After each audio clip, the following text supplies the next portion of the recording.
I like to show that video because it's kind of surprising to actually hear a person say that this random event that is absolutely due to nature is actually the fault of the victims. So I didn't want to just tell you that. I wanted you guys to hear somebody actually say it.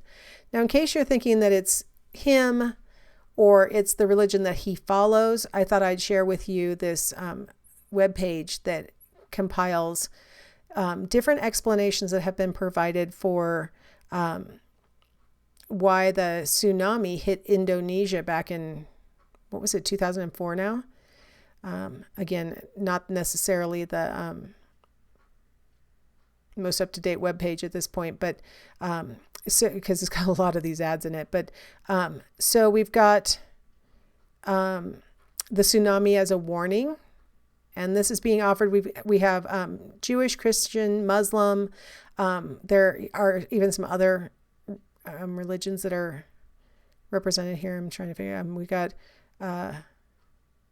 one might. Okay, hold on. Yeah, they've really garbled up this page now.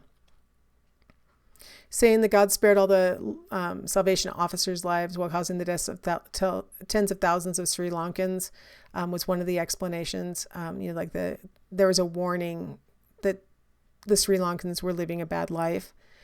It was caused by God's wrath, and we have Buddhists saying that, Christians saying that, Hindus saying that, Islam saying it, Judaism saying it. We've got the tsunami as a test from God. We have, Islam saying it. We've got God sent the tsunami to punish people because of the tourist sexual activity.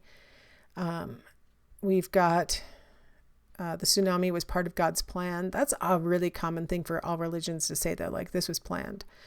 Thank God for the tsunami.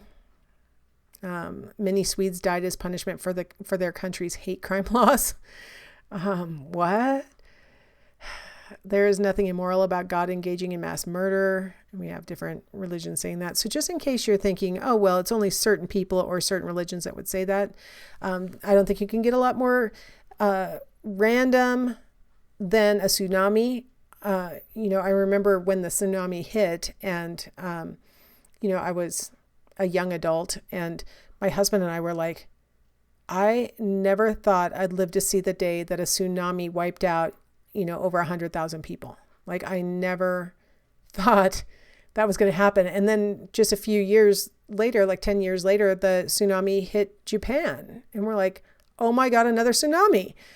These are random events that they're random in regard to, relationship to the earthquakes or whatever are triggering them. We cannot blame the victims of those events, as if somehow they brought it on themselves. But the just world hypothesis causes this illusory correlation in people's minds where they're like, I don't know, there were a lot of Swedish people in Indonesia at the time. And what could Swedish people have done that made this happen? And then they start branching out and seeing relationships that don't really exist. So something we carry around with us, and we probably have to guard against so we don't display those things. So why do we display these illusory correlations? One reason is that we focus on the hits, the times that the illusory events, these two events seem to have happened together. We focus on those times and we ignore the misses, the times that they didn't occur together. So this is a video heavy lecture. So I'm going to have you go watch this, my reaction to this John Edward video, so that you guys can experience live what I mean by the focusing on the hits and the ignoring of the misses.